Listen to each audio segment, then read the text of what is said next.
আসসালামু আলাইকুম রহমতুল্লাহি অবরাকাতুহ। সম্মানিত দিনী ভাই ও বোনেরা, আজকে পবিত্র জুমার দিন, গরিবের হজের দিন, খুবই ফজিলতপূর্ণ একটি দিন। যারা বিশেষ করে জিনগ্রস্ত, জাদুগ্রস্ত এবং বিভিন্ন দুরারোগ্যে যারা আক্রান্ত আছেন, আজকের এই দিনে আপনারা বেশি বেশি করে ইস্তেগফার, দুরূদ শরীফ পাঠ করবেন। পবিত্র জুমার দিনে কয়েকটি সময় আছে আল্লাহ রাব্বুল আলামিন দোয়া কবুল করে থাকেন। তার মধ্যে একটি হচ্ছে আসরের নামাজের পর থেকে মাগরিবের নামাজের আগ মুহূর্তে একটি সময়। এই সময়টাতে আপনারা বেশি বেশি করে যে দুরূদ শরীফ পারেন সেই দুরূদ শরীফ বেশি বেশি করে পাঠ করবেন।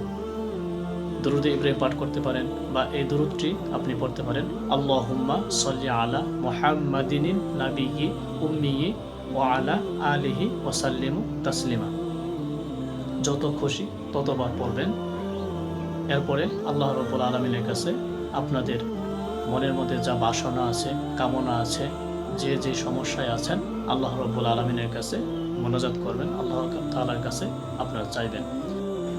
আরেকটি দোয়া কবুলের মুহূর্ত হচ্ছে মাগরিবের আজানের পরে ইমাম সাহেব যখন নামাজে দাঁড়াবে মাঝখানের সময়টুকুতে, এই সময়টাতে আপনি দোয়া করতে পারেন আপনার সমস্যার জন্য। ইনশাআল্লাহ আল্লাহ রাব্বুল আলামিন আপনার সমস্ত সমস্যা দূর করে দেবেন।